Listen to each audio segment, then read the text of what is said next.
The wind is stronger today. He enters through the cracks in the ancient wood, as if he wants to rip out every secret I hide inside. The lamp, on the corner of the table, shakes as if it too was afraid. My fingers are cold, even with the thick coat I found in the back of that dust-covered closet. If you're just arriving... My name is Father Thomas Berry. I've been hiding in this isolated cabin in the mountains long enough to feel the ground creak beneath my feet and know every strange sound that echoes outside. I ran away after I escaped from the house of that generous family that took me in. Do you remember? I had to leave there in a hurry when I saw headlights approaching on the dirt road late at night. Nobody passes by there by chance. Since then, the snow has covered me like a blanket of protection. Until now, the landscape around the cabin is changing. Patches of dark earth began to appear between the white blocks. The ice no longer covers my footprints. Everything that used to erase my trail now betrays every step I take. Yesterday morning, I found different marks on the slopes, bigger footprints, deeper.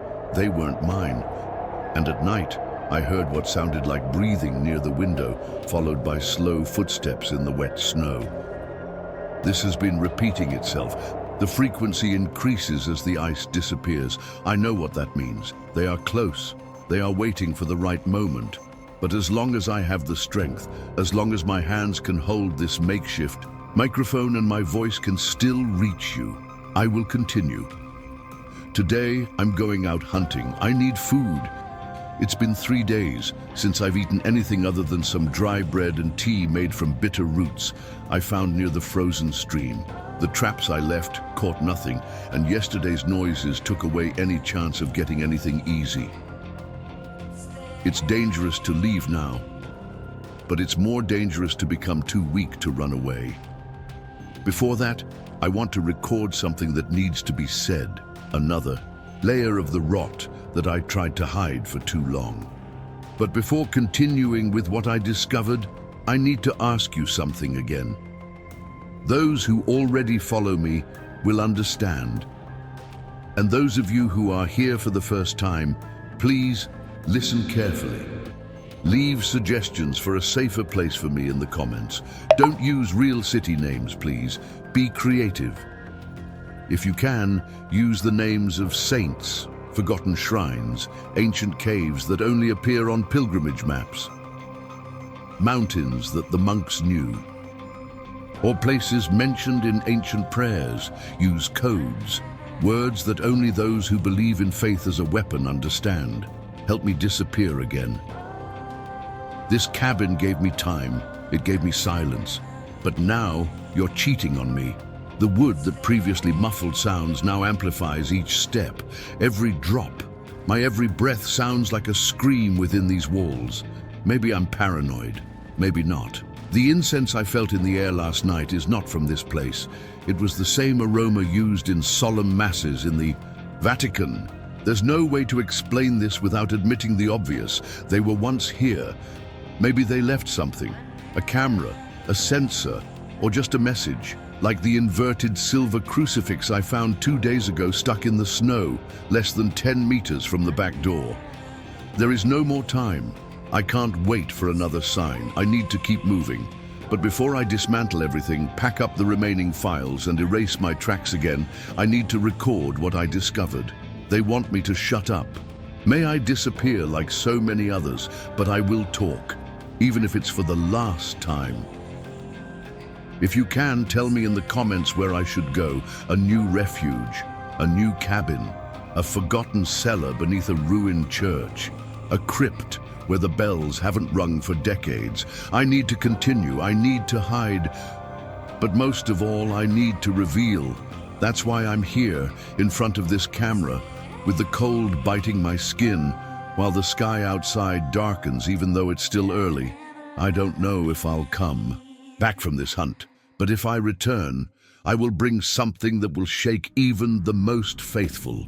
What I'm about to tell you involves not only millions in misappropriated donations, but the very name of someone who sat to the right of the Pope at every official ceremony, a cardinal, a man in a cassock and a gold bracelet, and it all starts with an address, Sloane Ave, London, a building, a signature, and a transfer that should never have happened.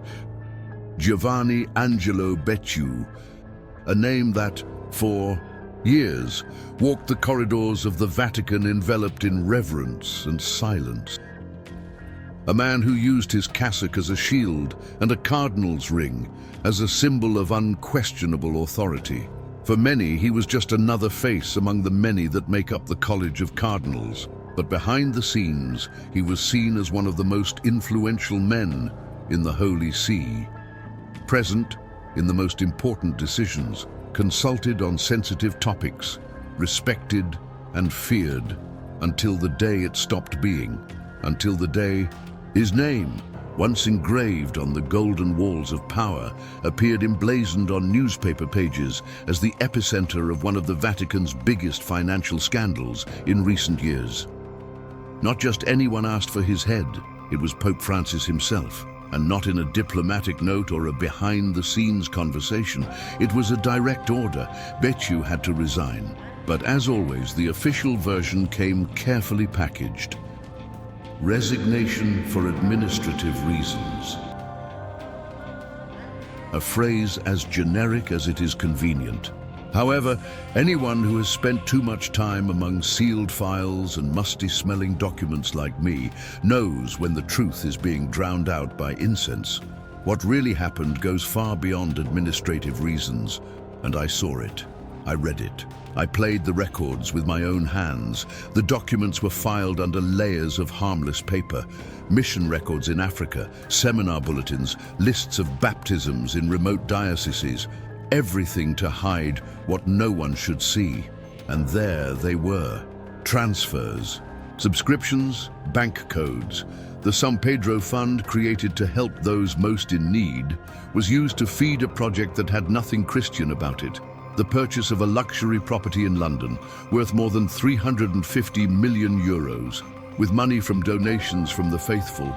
And who authorized these transactions? Becciu. The most revolting thing was the naturalness with which everything was handled in the papers.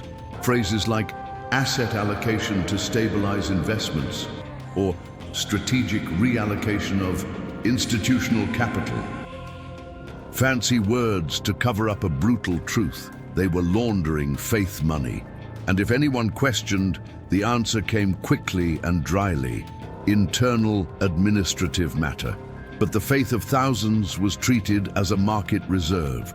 It was as if the coins that they saw fall into the collection baskets during Mass were transformed by bureaucratic magic into bricks of a luxurious building that would never shelter a hungry soul, a sick person, an exile. That's the point. It's not just about numbers, it's about trust. Becciu didn't just embezzle millions, he diverted the purpose. He took what was sacred and sold it as an asset. He created a new type of business, faith as a facade, charity as a fiscal strategy. And meanwhile, the donors, many of them elderly people who live on little but give from their hearts, continued to believe they were helping missionaries, hospitals, schools. They didn't know that they were financing brokerages, ventures, trips, and according to the documents I found, even renovations on private properties linked to the Cardinal's family. All of this happened under the complicit gaze of silence. Because the Vatican, as an institution, knows how to remain silent elegantly. When he doesn't want something to be discovered, he doesn't burn documents. He transfers them.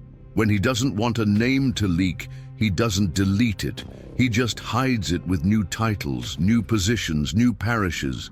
But Francisco's order that time left no room. Becciu fell, but it fell with pillows. He left office, yes. But he continued to be a cardinal. He continued with his influence. He remained protected. And the most ironic, he still pleads innocent. He still publishes notes of indignation. He still celebrates masses as if nothing had happened. I'm not telling you this out of revenge, not out of vanity. I'm telling you because someone needs it. Someone needs to say clearly that the church, my church, was used as a vehicle for one of the dirtiest acts I have ever witnessed. And yes, I know what I'm risking by saying all this, but the truth, once seen, cannot be forgotten. And now that you're seeing it too, I hope this indignation that pulses in my chest also reaches there. One thing I have learned in these days of exile is that the truth does not need to shout. It only needs to be heard by those who have the courage to listen. If you've made it this far, maybe you're one of those people. And in that case, the only thing I ask is that this story doesn't stop here. May she not be lost in the silence of the mountains. There are other voices that need to hear this. Leave the signal, a simple gesture. This helps more than it seems. And when I come back with the next piece, you'll be ready to see what comes next. The building at 60 Sloane Avenue, London, seems harmless at first glance. Elegant, discreet facade, like so many other properties in the heart of Chelsea. One of the most expensive neighborhoods in the city. But behind those pale stone walls and well-aligned windows hides a story that hurts more than it scandalizes.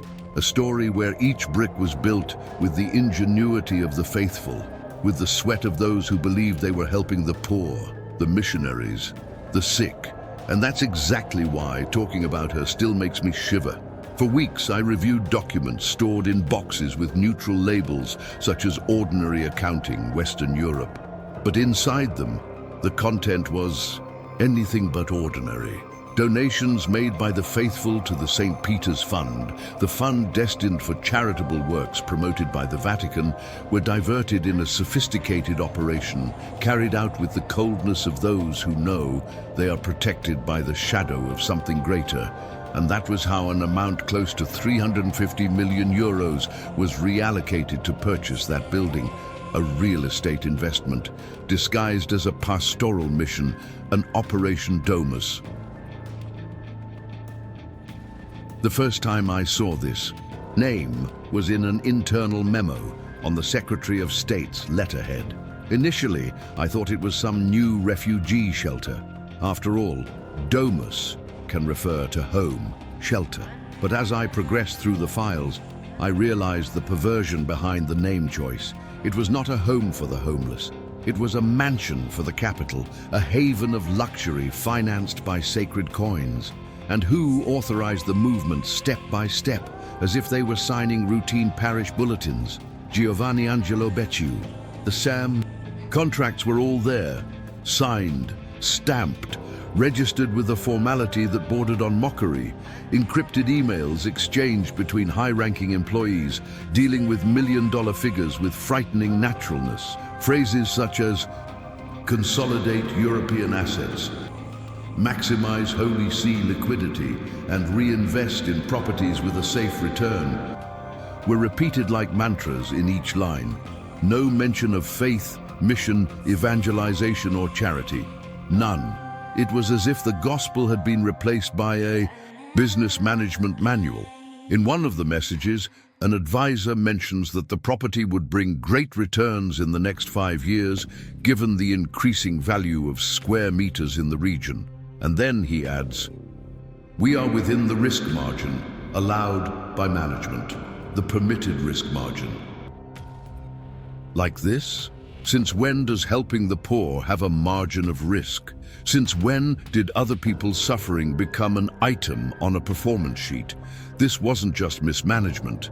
It was a business, a vision of faith, a cold manipulation of humanity's purest feelings. Bank transfer reports detailed absurd amounts being drained from sacred fund accounts to financial intermediaries based in tax havens. Traceability was deliberately difficult, but not impossible. And when you have the time I had, isolated, hidden, reading each paper as if it were a last breath of truth, each line begins to connect. A constant flow of money, laundered with the blessings of those who were supposed to keep it. There was also something that deeply disturbed me. Among the documents, I found a legal opinion commissioned by employees of the Secretariat of State on how to classify the investment in the London building. The title of the opinion was Instrumentalization of the Ecclesiastical Structure for Low Public Risk Economic Operations.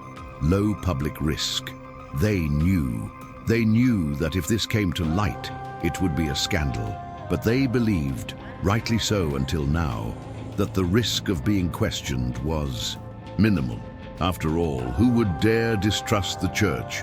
The same folder also contained records of technical visits to the building, carried out by agents sent directly from the Vatican. They didn't wear cassocks. They wore dark suits, carried clipboards, and took photos of the facilities like brokers evaluating a new development. One of them, according to the report, expressed enthusiasm about the standard of the units and suggested exploring long-term rentals to European diplomats. Diplomats, not refugees, not missionaries, diplomats.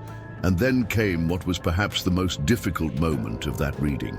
A handwritten note in a corner of one of the progress reports simply said, "All according to plan, confirmed with GAB." GAB, three letters that in that context left no room for doubt. Giovanni Angelo Becciu, the acronym that sealed the confirmation that the center of Operation Domus was not an impersonal decision from a distant financial sector, but a movement articulated by the Cardinal himself. And no one, absolutely no one, questioned him. It is strange to think that the same man who celebrated the Epiphany Mass in St. Peter's Basilica, who raised the host in front of thousands of faithful, also signed, almost in the same period, documents that transferred millions to finance marble rooms and panoramic elevators. The contrast between the altar and the contract is what makes everything even more cruel. Every time I read this passage again, my stomach turns. It's not just anger, it's frustration. It's the feeling that everything we believed to be sacred was being sold in installments, wrapped in letterhead and delivered in discreet meetings. And above all, it is fear. The fear that this is just the surface, the beginning of something much bigger, because if faith could be used like this, what else could be hidden beneath the marble carpets of the Vatican? Anyone who has been with me this far understands that this goes beyond money. Every detail matters. Every number, every heading. Therefore, those who are truly interested in making this truth reach further, find a way to keep this flame burning, not for me, but for those who still believe, because this is far from over. The name Becciu does not only appear in the corridors of the Vatican, it spreads like an underground root, silent but firm, planted in places where faith should never have become currency. The network built around Giovanni Angelo Becciu was larger than the ordinary eye could see, and more intimate than many would dare imagine. It wasn't enough to manage millions in the name of the Holy See. He also needed to ensure that the fruit of this distorted tree fell directly into his backyard, literally. Part of the money moved by Operation Domus was directed to companies controlled by members of the Cardinal's own family. That's right. Faith was transformed into an inheritance, charity in blood business. The name that appeared most often was that of one of Becciu's brothers, owner of a cooperative based in Sardinia. In the records, it appeared as a community social support entity specializing in inclusion programs, assistance to migrants and local development. But the documents said something else. The company received periodic transfers with amounts exceeding 500,000 euros per quarter. And even after scanning all public and internal files, I did not find a single proof of service actually provided. No photos of projects in progress, no impact report, no attendance sheet in any course, nothing, only signed receipts and stamps validated by sectors of the State Secretariat. It's as if the cooperative existed for just one thing, receiving. The paper where I first saw the name of that brother of Becciu had the left corner torn, as if someone had tried to remove the most compromising part, perhaps a seal, perhaps an extra name. but enough was still there. A stamp with the word urgent written in red, and an invoice worth $237,000, classified as logistic services for a special humanitarian program. The date coincided exactly with the period in which the London building had been acquired. Too much of a coincidence. In another, thicker envelope, I found 3 similar invoices, all signed by the same hand, with shaky handwriting as if in a hurry or guilt. What disturbed me most was the contrast between the content and what was expected of a social cooperative. On paper, they were angels, of flesh and blood, providers of service to others, defenders of social justice. In practice, they were well-oiled cogs in a machine that spit out holiness on the outside and grinds innocence on the inside. And that gear was familiar, in the most literal sense possible. There were still other names: cousins, brothers-in-law, a nephew who allegedly worked as a pastoral risk analysis consultant. What does this mean? Nobody knew how to answer me, but the monthly salary was €7,800, paid with resources from the same fund from which missionaries draw funds to feed communities in war zones. Telephone calls between him and a secretariat employee were constant. Short calls, direct. Always on Thursdays between 11 a.m. and 12 p.m. I found the spreadsheet with this record hidden among papers from the Episcopal Economic Commission, and the most symbolic, it was folded inside a Corpus Christi celebration bulletin, as if a little holiness was needed to cover up so much dirt. The night I first went, through all these papers, the cabin was completely silent. Not even the cracks of wood creaking with the cold broke the tension. Just the sound of my breathing and the noise of leaves being turned with fingers that could barely hold on. When I touched that thick envelope sealed with cracked wax, I felt something that only those who have faced the truth head-on would understand. The cold of the mountains seemed to get under my nails. The smell of damp, aged paper carried something rotten, a memory perhaps, a warning. The envelope bore the coat of arms of the Sardinian Curia, and inside it, a letter signed by another brother of Becciu, recommending institutional support for the local cooperative in the name of pastoral good and community communion. Very pastoral, community communion, empty expressions that in that letter hid a clear request for more money, faith transformed into a favor counter. When I saw the release stamps, I understood the complete cycle. The money left. Rome, passed through shell companies in Malta or Luxembourg, was distributed among partner entities, and part returned in the form of strategic investments. The Becciu family cooperative was not the only one. It was just the best positioned, a more visible node on the network, but there were others, some linked to former seminary colleagues, others to retired priests. All with the same pattern: emotional ties, little transparency, and a lot of funding. What consumes me most, even now, as I read these letters again by the dim light of the lamp, is realizing that everything was done with the full conviction of impunity. Those involved did not hide. They didn't disguise it. They stamped each document with the calmness of those who know they are above suspicion, above the law, above judgment. Because who would dare question a cardinal's family? Who would have access to these documents? Who would have the courage to expose this? Today, these leaves are kept in a wooden box that I buried under the floor of the cabin, protected by oil and coarse salt. But what they reveal is no longer hidden. And now that you know this, you understand that we are talking about something much bigger than a case of corruption. We are facing a system, an organism that feeds on silence, strengthens itself with impunity, and perpetuates itself with the blood of the innocent. And I haven't told you the worst yet. Since his resignation, Giovanni Angelo Becciu has disappeared from the public eye, in the same way as many of the scandals within the Vatican walls. With discretion, with care, with the kind of silence that does not denounce, but protects. No big headlines, no real trial, no exemplary punishment, just the fog.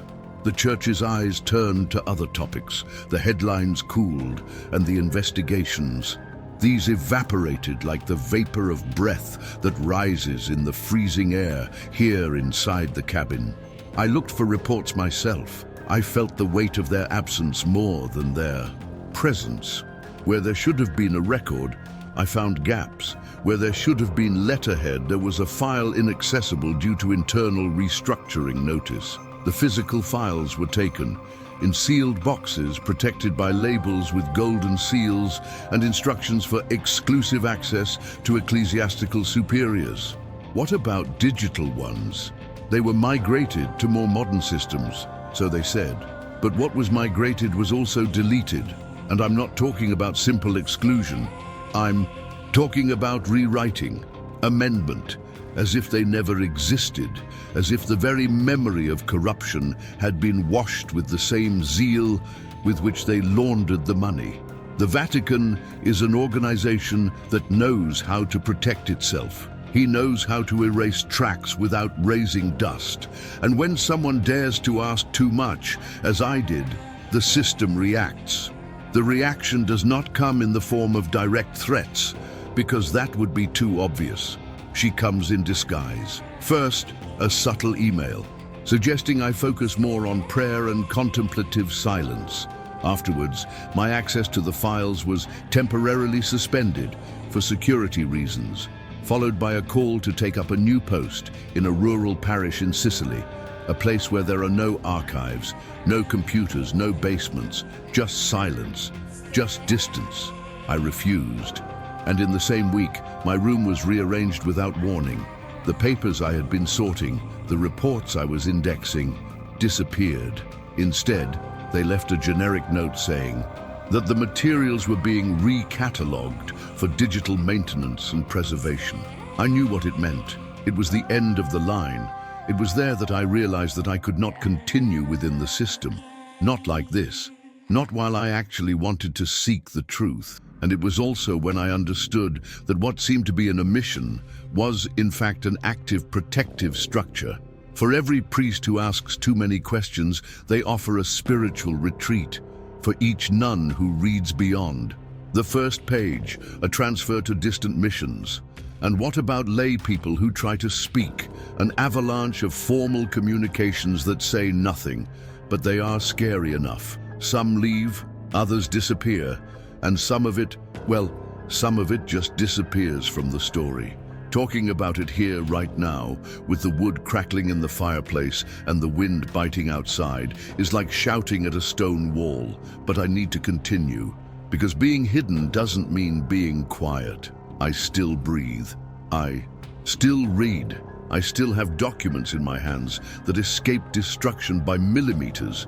And the smoke that rises from that fireplace carries not only the smell of burning wood, but also the weight of the pages that I had to destroy to protect what was left. I have a constant feeling that I am being watched. Inside here, time seems slower. The early morning hours drag by as if waiting for something to happen. And sometimes I feel like silence tests me. It provokes me, challenges me to give up. But the truth is that this silence is complicit. It protects, covers. It is not a neutral silence. He has a side, and he is on the side of those who want to keep everything as it is. In the corridors of the Vatican, they say that everything needs to be conducted with pastoral discretion. It's a fancy way of saying, shut it down before it grows. Therefore, scandals like bet shoes are treated as administrative deviations, not as crimes. And that choice of words changes everything. Because where there should be judgment, there is counseling. Where there should be prison, there is golden exile. And when someone insists on continuing, well, the footsteps behind the door become more frequent. The windows seem to creak on their own. The candles go out without wind. Today, for example, I found new marks in the snow, traces of someone who came close to the cabin and stopped. There was no attempted invasion, just presence. As someone who wants to remember, we are watching. We are close. Maybe they wait for the cold to weaken me, for time to silence me, for fear to break me. But what keeps me firm is not courage. It's commitment. Commitment to what I saw, to what I held, to what I haven't yet told. Many people come this far in this video without knowing exactly what they are going to find. Others come back because they recognize something, a restlessness perhaps, an annoyance that echoes when things no longer make sense, and anyone who has already understood what is happening here knows the importance of keeping this alive. The stories I tell need to breathe, gain breath, circulating among people who may not even imagine what is behind the white clothes and closed windows. Subscribing to this channel is more than a click. It's a way of telling me, keep going, I'm listening, I'm with you. The smoke from the fireplace now rose stronger. The crackling of firewood sounded drier. It could just be the cold. It could be something more. And as long as I'm still here, as long as this signal still reaches you, I'll continue. Because there's something that hasn't been said yet, something that needs to go before the snow melts for good. The light of the lamp is dimmer today. The flame wavers, casting unstable shadows on the wooden walls of this hut that is beginning to become a prison. The cold has increased since the last video, or maybe it was fear that made me more sensitive to the winds that cut through the cracks between the boards. The air currents that blow here don't just carry ice from the mountains. They also bring a type of silence that weighs more than sound. A dense silence.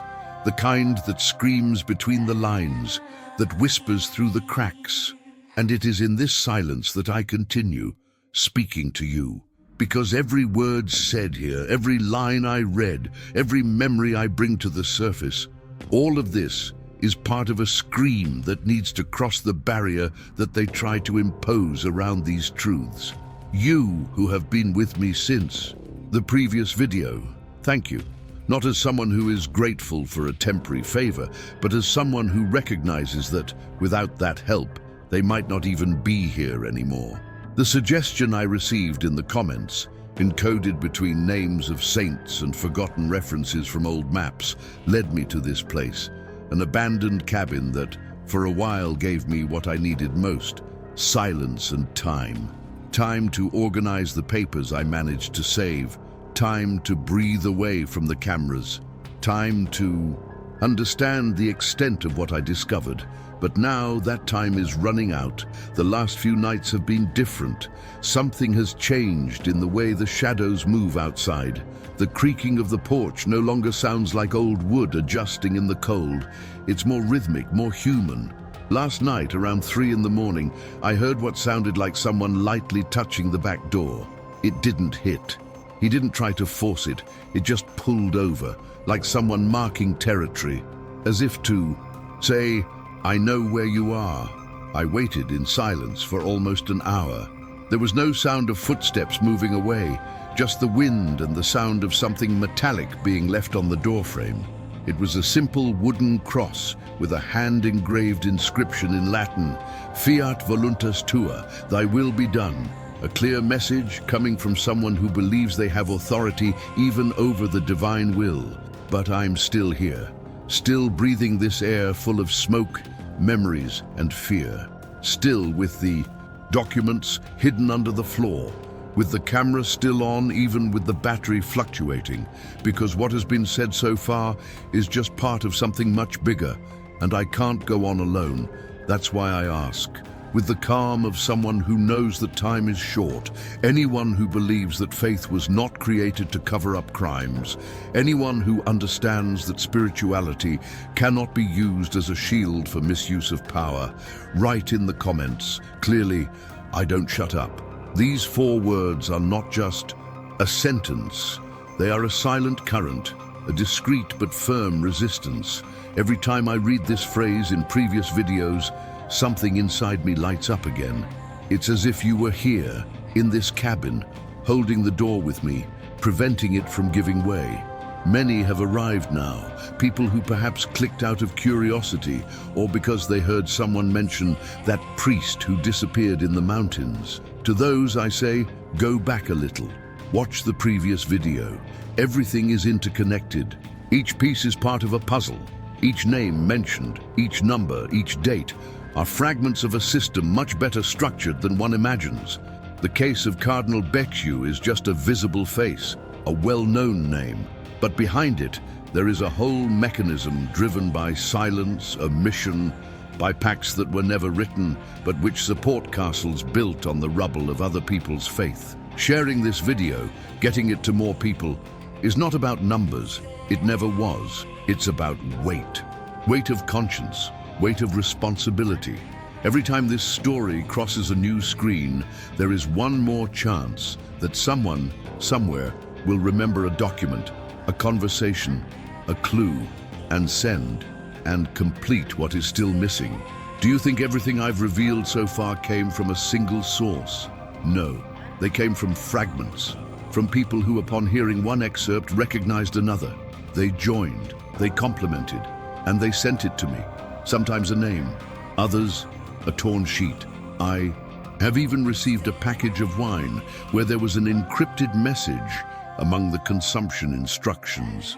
This is how the truth survives, not with spotlights, but with discreet signals passed from hand to hand, from conscience to conscience. Today, reviewing the content that I will reveal in the next section, I found something that made me stop. A yellowed paper, almost illegible, with faded letters. I had to use candlelight from behind to see what was printed there. It was a bank record. Small but direct. Value of 47,000 euros. Description: support for the pastoral family. And the recipient, a name I can't say yet, but you know it. Someone who appears in interviews, who talks about purity, about vocation, about vows of poverty, and that he was receiving direct support from the resources diverted by betrayal. This document, along with 3 others that were stuck together with old tape, tell a story that I have not yet been able to fully digest. But I will tell. This cabin is colder today, and that has nothing to do with the temperature outside. It has to do with the weight of what I carry here, and with what I haven't revealed yet. There are parts I left out as a precaution. There are names that I avoided out of respect, but there are limits, and they are getting closer. The system that protected Betu continues to operate. It continues to be silent, keeps downloading. But now you know, and knowing is already a danger for them. It's a start. There are those who say that a loose truth has no force. I disagree, because a loose truth finds others, and together they form something impossible to contain. So, whoever is still with me here, at this point in the video, at this point in the story, look around. Note that this is not just another story, it's a call for surveillance. It is an invitation to lucidity. It's the chance to be part of what no one wants to see, but needs to be seen. Here, alone with the firewood burning too fast and fear spreading. Through the cracks, all I have are these words, these records, and you. And that, for now, has been enough to keep the flame burning. Because in a little while, when the lamplight goes out, the next revelation will begin. The lamp's flame is halfway down, the oil running out in silence, as if it respects what is about to happen. I'm sitting on the floor, my backpack open beside me, rearranging the few items I carry with me. A hastily folded blanket, a blunt knife that I inherited from the family that helped me escape, a canteen of half-frozen water, and at the bottom of the backpack, wrapped in thick, waxed fabric, the documents that I still haven't shown. The leaves tremble, not because of the wind, but because of the tension I feel when touching them. Some are stained with candle wax that dripped during a morning while I dozed off writing. Others have absorbed moisture from the soaked wood of the floor, but still readable, still pulsating. I need to go out. The food ran out. Yesterday afternoon, I scraped the bottom of the jar where I kept the last slivers of dried meat and divided the last apple I had saved. Half I ate, half I left by the window, in the foolish hope that some animal would appear and I could track it. But no sign. Here at this altitude, the animals also feel the danger. They sense what we ignore. The forest no longer sings. The silence outside is as dense as it is inside. Just the sound of the wind cutting through the mountains and sweeping the a roof, as if it wanted to tear away the last loose tiles of my presence in this place. I took the thick coat I found here in the cabin. It still carries the smell of the previous resident, a bittersweet smell between mold and old tobacco. When I put it on, I felt a little less alone, almost as if that unknown soul who one day had to flee here for reasons that might not even be so different from mine was still with me. My fingers shake as I lace up my boots. It's not just because of the cold, it's uncertainty. I don't know if I'll be back. And I don't say that dramatically. I say it with the awareness of someone who has seen men disappear just because they know too much, for opening the wrong door, for reading the page they shouldn't have. My gun is old. It's rusty on the sides, but it still works. At least I hope it works.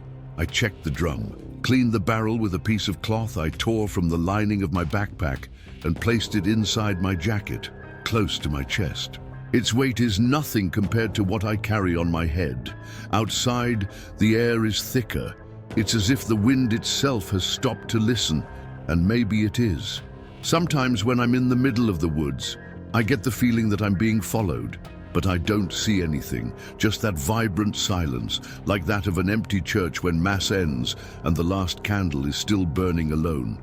Before leaving, I walked to the back of the cabin.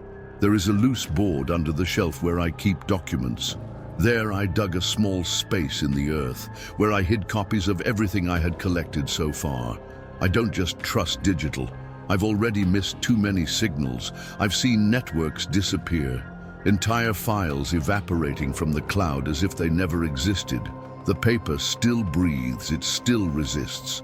Therefore, I buried there what is perhaps the last testimony of everything I saw. I buried it not out of fear, but out of strategy. If it doesn't come back, someone might find it. And if it is, you who hears me now know that every word written there was intended as a last breath of truth. The backpack is ready.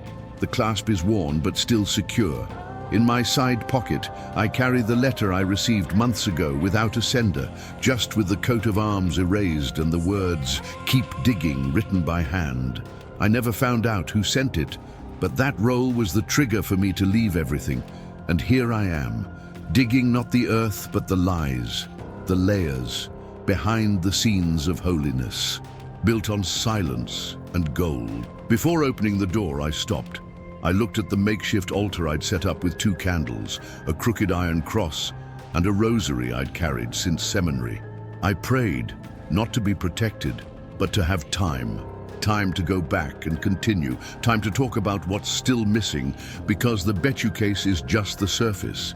It is the exposed face of a much larger, older, more perverse structure. And she still breathes, still negotiating. He still blesses with one hand and makes deals with the other. I adjusted the camera before leaving. I left it pointed at the cabin door, at the angle at which my silhouette will be seen crossing the doorway. I wanted to put this on record, not as a farewell, but as a dash, a sign that until the end I was willing to seek. The sound of wood creaking beneath my feet is almost the only sound now. The cabin is cold, the damp wood, the smell of smoke is already permeating the walls, the ceiling, my clothes. But my heart still burns. It burns with the same flame that lit the first days of my vocation, when I believed that the church was the refuge of the righteous. Today I understand that it is also a battlefield. When I touched the cold door handle, I felt a shiver run up my back. The same thing I felt when I opened for the first time the dossier with Betu's name in bold at the header. The same thing I felt when I found, among the loose pages, a letter with papal stamp authorizing the temporary transfer of assets to unnamed entities. The same thing I felt when I realized that that signature was not isolated, that there was more, much more. Each step will now be taken in silence, like an ancient prayer in a dead language. I can't make noise, I can't leave a trace, but each footprint in the snow carries with it a piece of that story. And I hope that by following these marks, one day, someone will understand what was being hidden, what is still being hidden. I'm leaving now. The forest calls me, not by choice, but by necessity. I need to eat. I need to breathe air that is not vitiated by fear. And maybe, if you're lucky, you'll find something more than just food. Maybe I'll find more evidence, more clues, more names. Until now, you have walked with me, read everything, heard everything, felt the weight. And so, before the image darkens for good, before the cold outside envelops me, I need you to keep this in mind. The truth doesn't need to scream. She needs to persist. And that's what I'm doing now, persisting, like a candle lit on an abandoned altar, fragile, fluttering, but still standing. Because in the end, even when everything seems to fall apart, there is still an ember, and she is alive. The backpack is leaning against the wall, half open, with some basic items scattered next to it.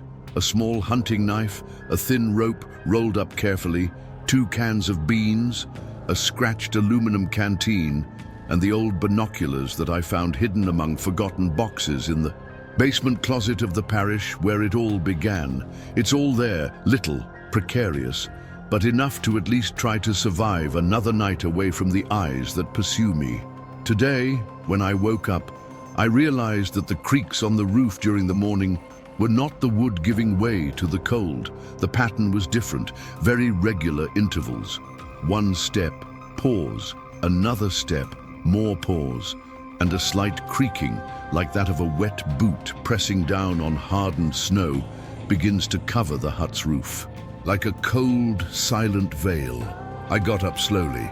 I didn't light the lamp. I let the darkness play the role of protection.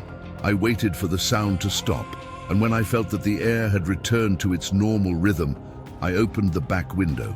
Outside, the world remained silent, but a kind of silence that warns, that doesn't calm down. The trail I usually used to fetch wood was marked, fresh footprints, deeper than mine, heavier, and next to them was what looked like the tip of a disposable glove, covered in something I couldn't identify from a distance. I took out the binoculars and saw in the distance the tree line swaying gently, as if something or someone had just passed by. This place is no longer safe. I need to go out. Food is running out. The traps I set on the trails haven't caught anything in days. The few animals that still venture out here are as suspicious as I am. There is an instinct that we recognize in each other. Fear, the tension, the urgency. They avoid me, and I understand them, but without them, the body weakens, and without the body there is no more voice, and without a voice, the truth dies frozen between these damp wooden walls that every night seem to breathe with me. When the fire goes out, the cold takes over everything. It climbs up the soles of the feet, enters through the sleeves of the blouse, invades the bones, and with it comes the thoughts that won't let me sleep. What still needs to be revealed, who has not yet been exposed, and how. Many layers of this system are still intact. I checked the gun, old, rusty in some spots, but functional. I got it from a man I found in an abandoned station weeks ago when I was still trying to find another hiding place. He didn't say the name. He just handed me the gun and said, if the time comes to choose between silence and shooting, choose to live. The truth needs to breathe. I kept that as a reminder, not about violence, but about survival, about what it means to keep talking, even when everything around calls for silence. As I adjust my backpack straps, I think of you, those who have been with me since the beginning, those who arrived in the previous video, and even those who arrived by chance, perhaps looking for something else, and stayed. It's not easy to carry the weight of what I know, but sharing this weight with you has kept me going. It has given meaning to long days and even longer nights. Every comment that arrives, every word of support hidden between symbols and codes, every "I don't shut up" written as if driving a stake against oblivion. All of this tells me that I am not speaking into the void, that on the other side there are attentive eyes, there are restless souls, there are hearts that beat in tune with this pain. The truth about Cardinal Becciu is just one thread at the center of a much deeper skein. And pulling that line brought me here, It took me away from security, from routine, from what they call normal life. But it also brought me closer to something that you can't buy with stability, clarity. The clarity of seeing the church from the inside, not as a temple of faith, but as a structure that learned to survive by hiding what it should confess. And now, with each discovery, with each document I managed to save, with each name revealed, a part of that fabric begins to tear. And there is something in this tear that can no longer be mended. I heard a phrase once said by a monk on a grey afternoon: the light that dazzles the most is the one that enters through a crack. And maybe that's what's happening. This rift that we created together, you with me with you, can no longer be ignored. There's already too much light coming through. And even if they try to cover it, muffle it, seal it, the truth has a strange way of slipping through the cracks, to persist. I'm leaving now. I need to try to find food. I can't afford to weaken. But the most important thing is that you know, this story is not over yet. Not by far. What has been shown so far is just the tip, only what they left visible through carelessness or arrogance.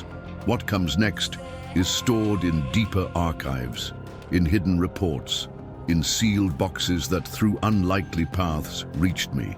And now they are here, under the floor, between thick cloths wrapped in plastic and protected with salt, everything waiting for the right moment to be revealed.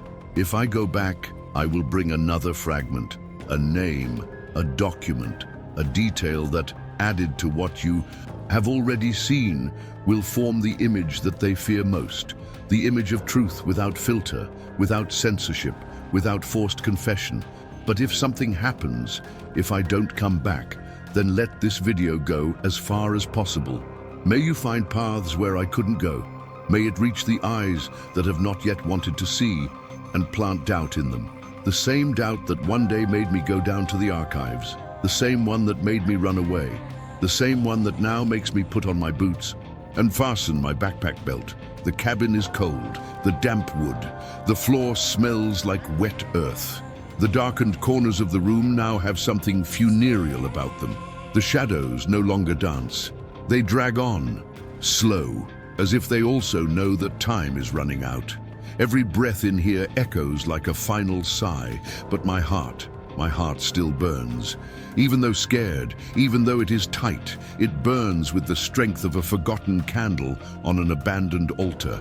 A small, almost extinguished flame, but still alive. And as long as there is this flame, there will be word, there will be a voice, there will be fighting. I'm leaving now, but I'm still with you, always with you, until the next broadcast. If it happens, and if it happens, it will be because you were there, because you didn't leave me alone, because between silence and truth, you chose to listen.